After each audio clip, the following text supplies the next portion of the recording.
He's cautious about what kind of conversations he gets sucked into. And there's been a situation before where he's made an innocent comment on Facebook. And the subsequent comments were less than tasteful for kids of that age. We don't know anyone who would do that. No, we don't. We have that transcript.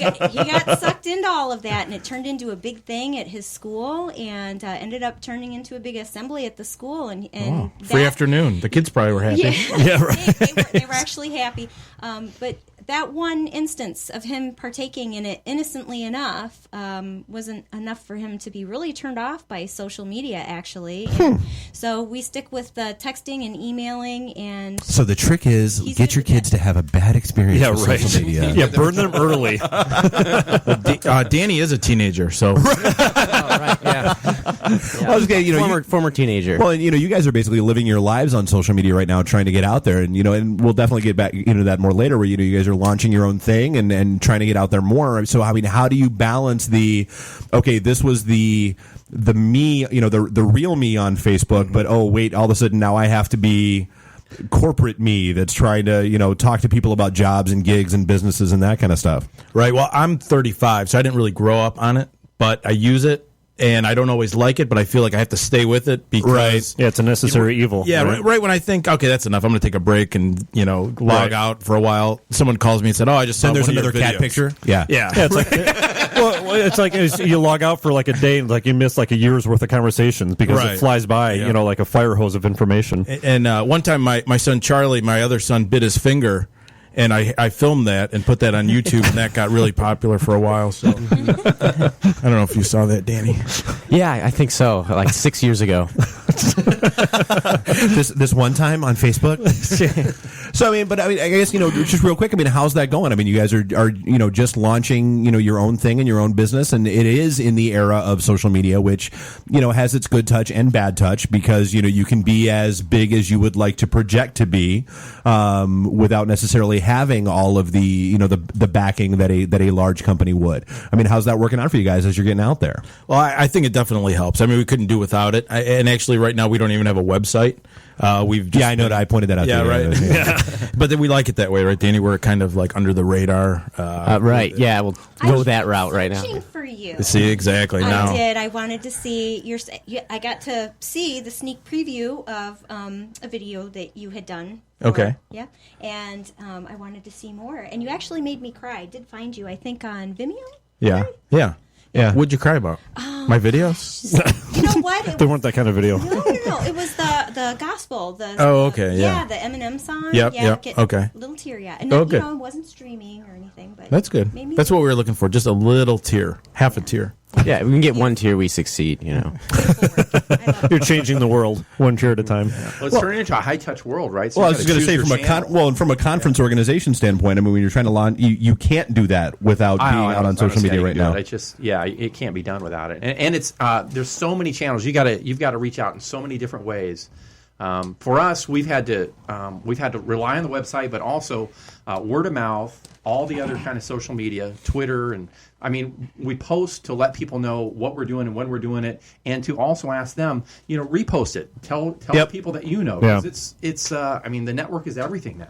Well, and that's the same challenge. We've always said, okay, look, our website is going to be home base. It is what it is. And we've got our Facebook page and the meetup group and LinkedIn and all that other fun stuff. And what kind of by trial and error, what we've just been learning is that people want to be and that's the hard part is people want to be interacted with differently on different platforms.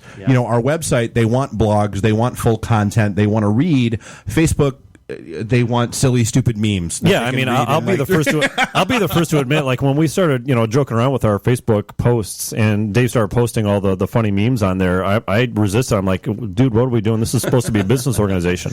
But I had to sit back and realize that each different social network has different audiences, and the Facebook audience, at least in our instance, they want to have that living room, crack open a beer and have a laugh, as opposed to LinkedIn, where you're trying to connect with somebody on a business professional level. Yeah, I call it a high touch world, and that's why I say there's so many different channels, but you've got to do something with each one of them. I mean, you can't just rely on just one way. No, you can't, because you'll inevitably miss an entire segment of the demographic that you're trying to hit just because they're not there. And I've gotten hit with that. They're like, oh, I missed it. Right, I missed and it's like, okay, what can I do about that? Yeah, sorry. Well, and and unfortunately, you can't just cram it down people's throats. Where this is where I do everything, and so therefore that's where you must go to find it. It just doesn't work that way. But that's the challenge that we've had with. We still don't know what we're doing with like Meetup, for example. Yeah, as far as I can tell, nobody knows what they're really doing. Right? Nobody's got the answer. There is no one answer, because every time that happens, it's like they move the bullseye. Oh yeah, well that's why it made us laugh. We actually had an owner of a company came up to me at one of our events at Blackfin and said, hey, I want you to come in and do like a presentation and a training class for my recruiters, because you guys are like social media experts. Literally almost sprayed beer over them and just started laughing.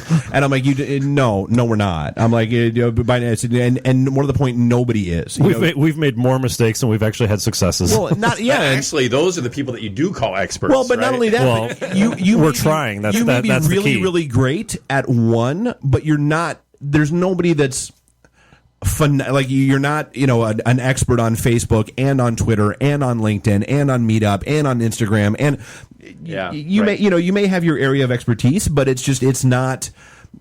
Yeah, I always say an expert is someone who knows one more thing than I do, or made one more mistake than I have. Right, absolutely, and that's really all it takes, and keeps going. Yeah, it does it anyway. It learns from it, right? Well, right. That's what I mean. Yeah.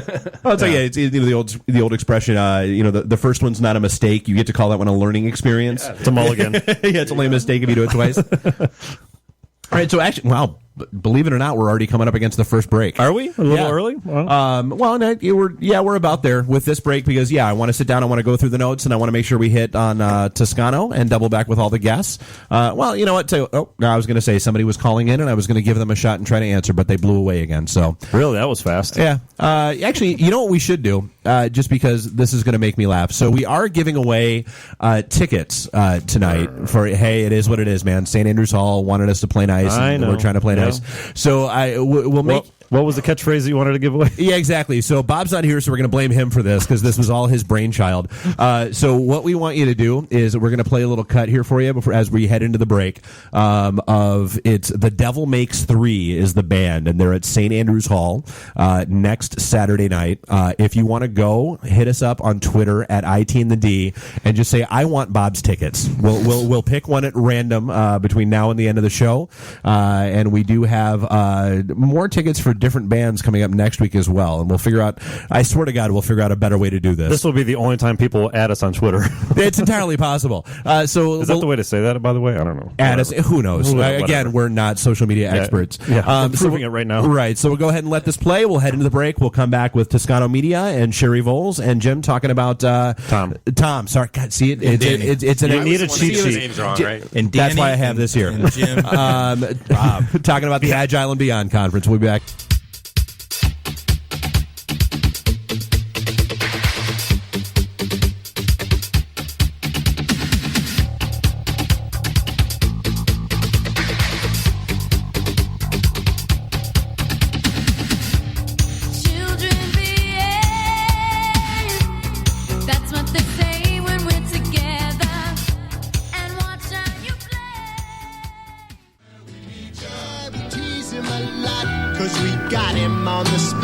Welcome back.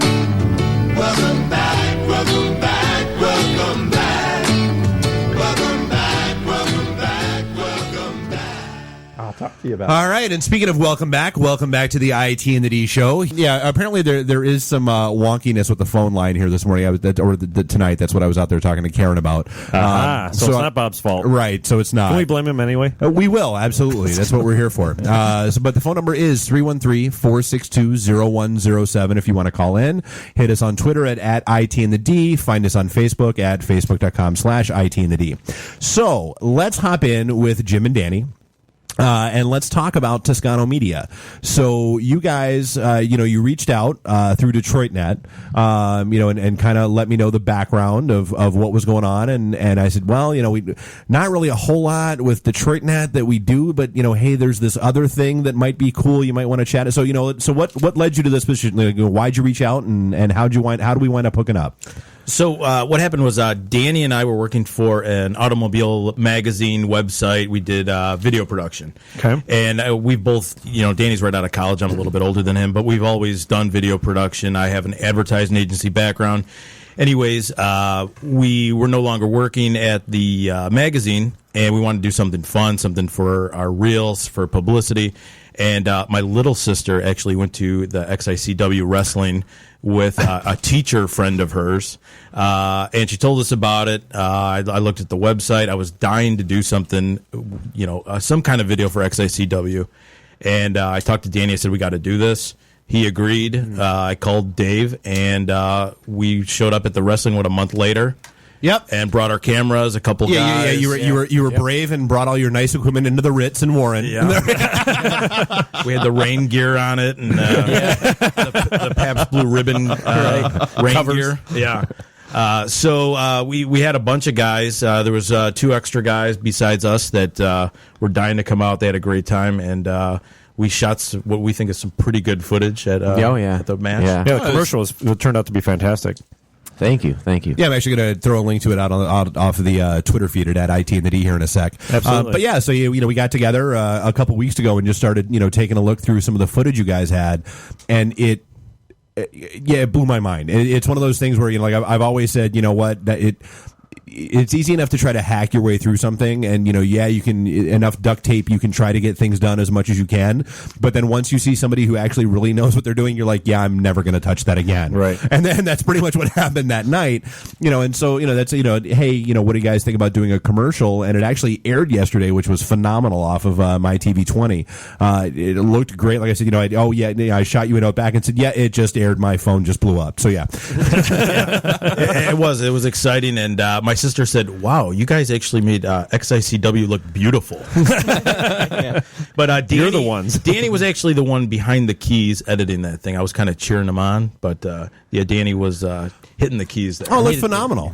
It really, really did. I mean, it was outstanding. So I mean, so what? I guess what are you guys looking to do? So you're off on your own, doing your own thing. What sort of clients are you looking for? What sort of, what kind of gigs you're looking for, or what are you looking to get involved with? I mean, obviously the film industry isn't exactly what it was here a year ago or so. So are you just looking to stay indie and kind of do your own thing, working with companies on their own thing, or what's the scoop? So far we do dig the indie thing. A lot of what we've been doing since, we're in Detroit, we're in the Motor City, we've been doing a lot of auto-related videos, a lot of design-related videos, and everything's for the most part, we've been doing a lot of documentary style, which I think is sort of our niche, but we do more than that. Yeah, it's more of a run-and-gun style. So help me understand. So you have an advertising background. You guys were both working together at a I'm assuming some sort of ad agency or design agency, and no longer there, and you're doing your own thing now. You're totally independent.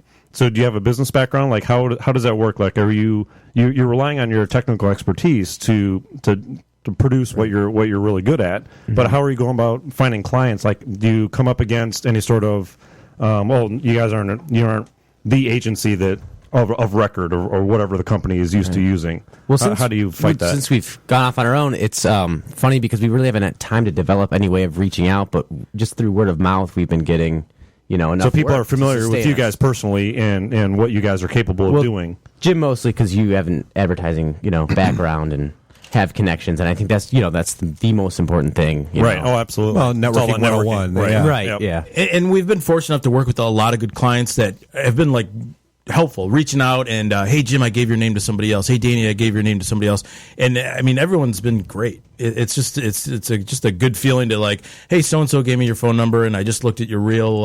Can you do this? Can you do that? And it's amazing. It's like it's like Christmas morning. Open up your email. Like, oh look, so and so wants us to do a video. Let's do it. Well, I mean, we were joking on break. It's like the cobbler's son has no shoes. Like you were joking, you don't even have a website for your business yet. It's totally true. You don't have enough time to do that. And not only that, my wife every day is, why don't you take some video of the kids? Why don't you, Can I please put the camera Can you take a down? picture of me, please?